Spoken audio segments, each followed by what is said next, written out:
2011-12 school boundary changes for the following campuses. I suggest we take A and B together and then C, if that's okay with the board, since A and B more or less of the... Ms. Carr moves that we postpone indefinitely action items 1A and B. Okay, that's a motion, Mr. Ferguson, a second, Ms. Latham. Would you like to speak to your motion, Mr. Ferguson? Sure. I just don't believe that we have given the LHS community an opportunity to hear the case for this in the way that... Please, I don't have much voice left, y'all. Please let me finish. I don't believe we've given the LHS community to talk about this. We kind of...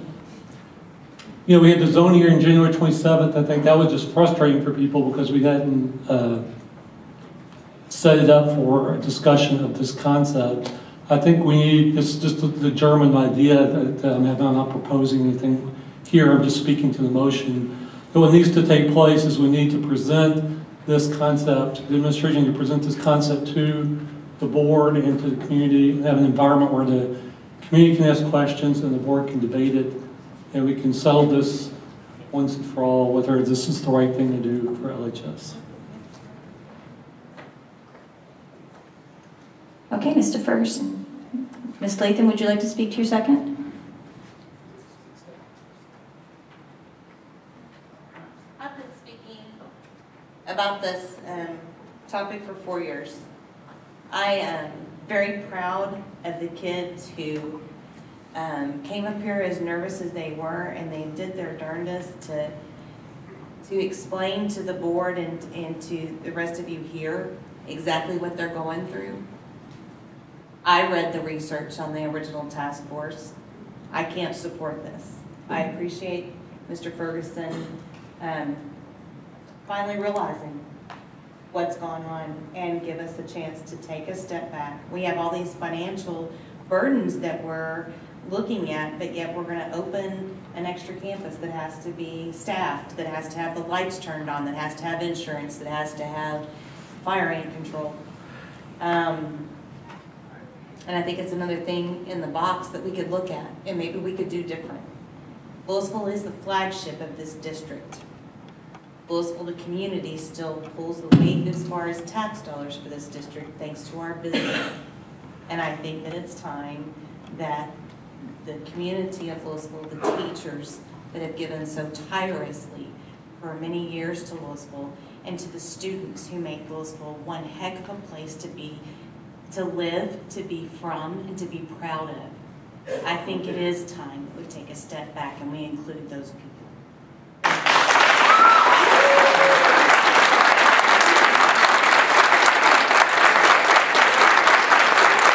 Ms. Cundy. High school zones are an incredibly important factor for our community. I think great evidence that the citizens of Lewisville who have children and or whose property values are impacted by this situation have spoke to that. You know, we had a public hearing a couple of weeks ago, and I stated this many times to many people that should have happened a long time ago. A lot of the frustration and the anger could have been avoided. And I'm sorry that that did not happen, but I believe we need to provide that opportunity and move forward and stop putting Band-Aids on the situation. There's just so many issues, and as a board member, I don't see strong resolution to many of them, and they're concerning. You know, the cost of busing, and you know, is a student going to be on 3 different campuses in one day? If so, that is a vital concern. A parent brought up at the hearing the issue of class rank. It never popped into my head before, but if you are together at one school and then you're divided at 2 different schools and then you're brought back together, it doesn't allow students to keep their eye on where they are falling in a rank. It can change every time they move.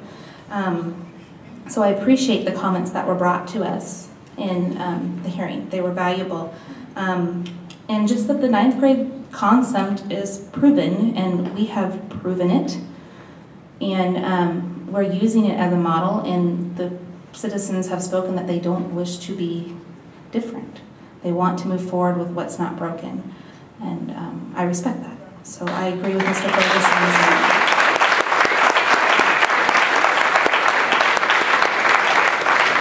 Mr. Knapp? And Tom, I think it's a great idea. I guess I had a big speech prepared. I don't need it now, but the one thing I'll add now is, you know, I see the applause and all that. The challenge isn't over. We've got a building sitting out there. We're asking for public input. Don't go back to your, you know, couch and TV and remote and all that. We need the input. We're listening. We need to hear you talk. Come with solutions. You know, I hate it when somebody comes to me and just complains.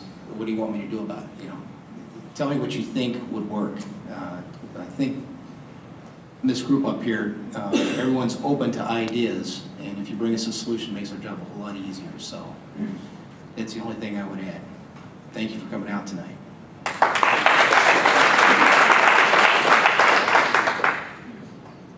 Ms. Fulton? Well, at the risk of sounding like I'm raining on the parade here, Mr. Ferguson's motion to postpone indefinitely does not change the decision that has been made.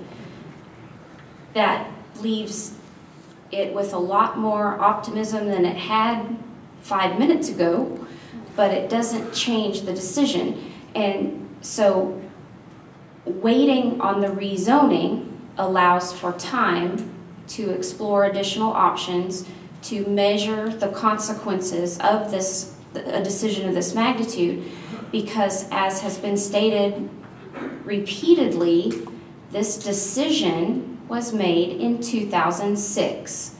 Steady steps have been made towards this decision since that time. Now, does that mean it's a perfect decision? No. Does that mean that because something was done in 2006 that it can't be changed? No. Neither of those things are true. And I would prefer to wait a period of time longer if that is what is necessary to at least attempt to get complete and total and thorough information communicated in a form that is recognized and understood, rather than rush to a decision or hurry up a decision or make a decision quickly only to have it later not serve to be in the best long-term interest of all of the people that are at stake here. So my caution is, A, I am in favor of postponing the decision. My caution is to not extend some kind of message of false hope that this suddenly has changed everybody's mind and that we are no longer having a 9-10 concept. That discussion will continue. I'm speculating here that we would establish a workshop in order to have time to thoroughly look at this, and that everyone is clear and we understand that this is not changing a concept. It's just postponing a boundary decision while we gather more information. And if the administration needs further direction on that, then we have the responsibility to provide that. You've construed my motion correctly, Ms. Fulton. Ms. Gregg? I agree with Ms. Fulton. I commend the young people who spoke tonight. Some of them sound like they're on their way to government, political science and all. So I commend you, because every decision that will affect you for the rest of your lives are made at somebody, you know, local, state, national. So go for it. If things are not done as you think they should be, let us know. I have asked questions and I have had some concerns. As they said, this was done in 2005, the task force. And I don't think that, although some people have been speaking out for a number of years, I don't think it really hit many people until just recently that there would be 3 campuses, 2, 9, 10 campuses. I think given a little time, we can't take much time because there would be a staffing and all. That building is sitting there and we'd have to do something with it. However, it would give us time to listen to staff people, administrators, central administrators, people who would be close to those children, those students on those campuses. How does this busing work? Would, as that kid said, be on 3 different campuses. One period, that's an awful lot of time. So we need to make sure that we have done everything, we have studied it carefully, that we are trying to back up and do the transparency, that we possibly should have done a little bit better job before. But as Ms. Fulton said, it does not mean that we will not proceed. It's just that we will have more knowledge as we proceed if we decide to go the route that is proposed now or another route. But we will have to make a decision very soon. Am I the only one left? Has everybody spoken but me? Yes? Okay. All right.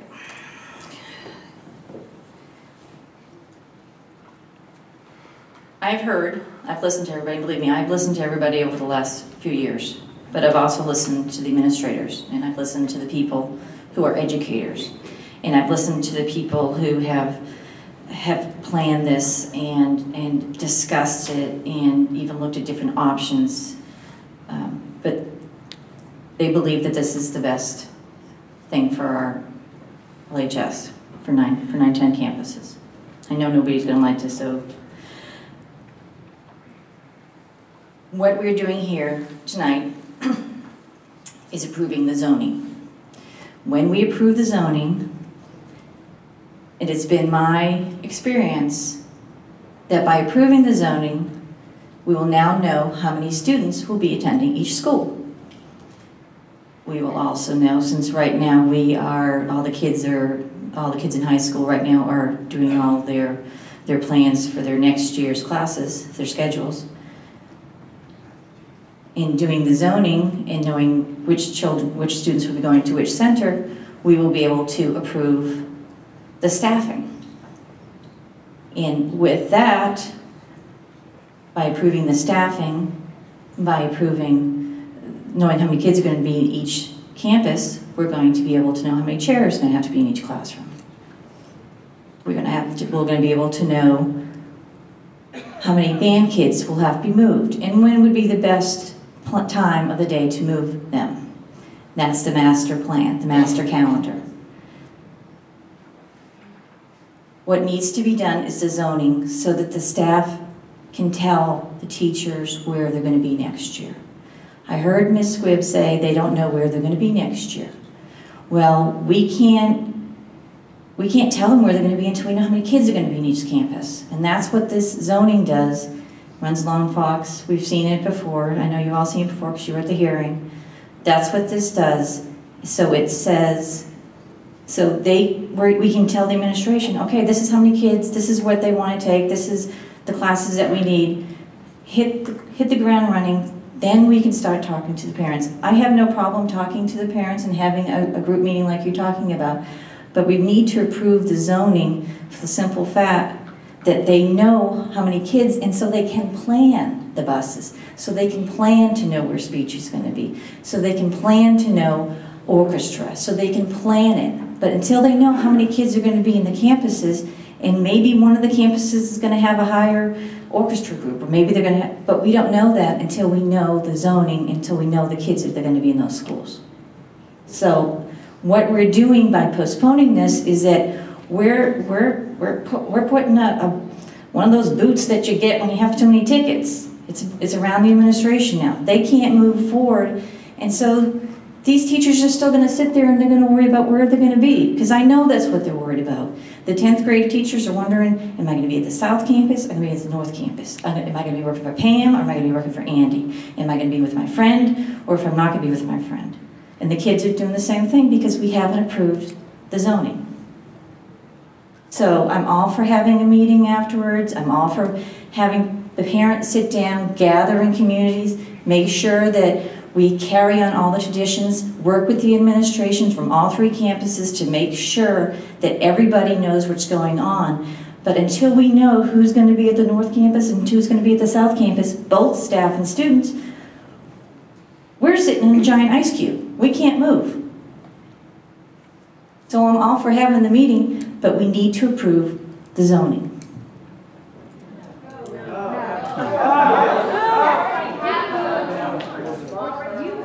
I'm sorry, you're out of order, ma'am. Can you please sit down? So I have my say just like everybody else. So that's my opinion of being on the board this long.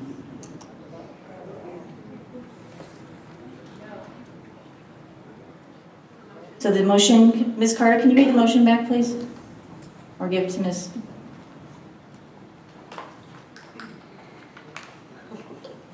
Is that, I just want to make sure. Is it moved? Okay. Mr. Ferguson motioned to postpone indefinitely the proposed boundary changes for A and B, which is C. Douglas Killow 9th and 10th grade center and Lewisville 9th and 10th grade center. And that was seconded by Mrs. Latham. Thank you, ma'am. Okay, so we have a motion. Do we have any further discussion? All in favor? All in favor is Ms. Latham, Mr. Ferguson, Ms. Foudy, Ms. Fulton, Ms.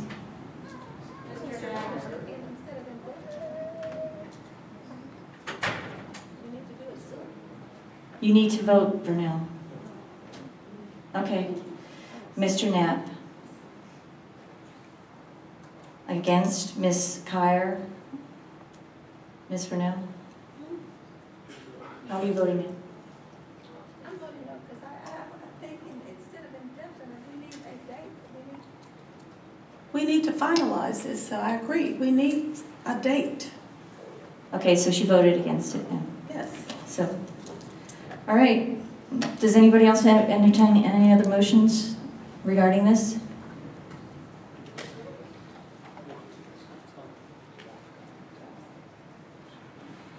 Any direction we want to give administration? What was the vote? They moved to postpone indefinitely it's decided, but I don't know if they want to give direction to the administration at all. Well, I spoke to that during the, when I spoke to the motion, that what I would like to see is a public hearing where the administration presents the case for the current plan. We have opportunity for the public to ask questions or comment and for the board to deliberate the plan and make the final decision. Also to have the zoning on the agenda for that as an action item so we can finalize this plan one way or another. And if the direction just, and it would be broad enough to say, you know, let's put the building on mothballs for a year and think about this. You know, we just need to be able to have a meeting where we can think outside the box. Let me say something about, remember that the changes that are happening to the main campus, you're going to have to use a new building. Okay, that's not an option. Somebody is going there next year, okay, because there's not going to be enough room to hold all of the kids. Okay, so I think that we can take that part off the table. What I would ask right now, Dr. Haynes, get some idea of how long can we delay on the staffing decisions?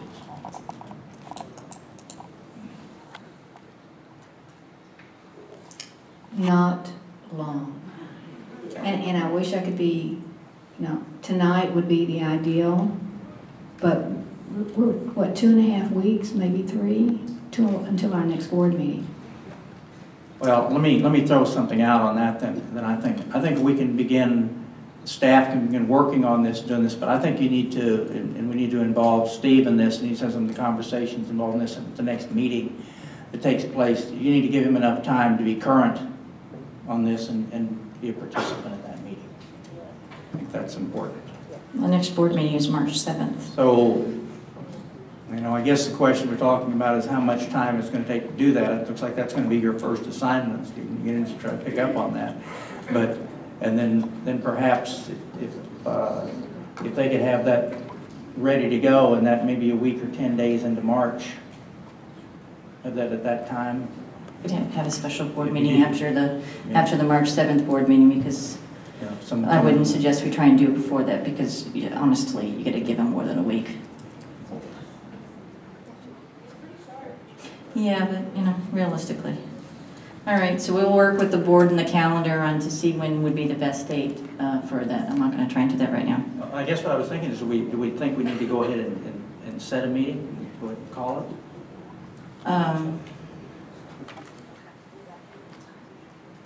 No. We don't have to call that here, do we? Okay, then As long as we have the 72 hours. Then if you would get together on your calendars, and Carol, if you give us I'll give you some Did we dates. get that posted? Okay, so y'all look at your calendars, please. Okay. Okay, moving on.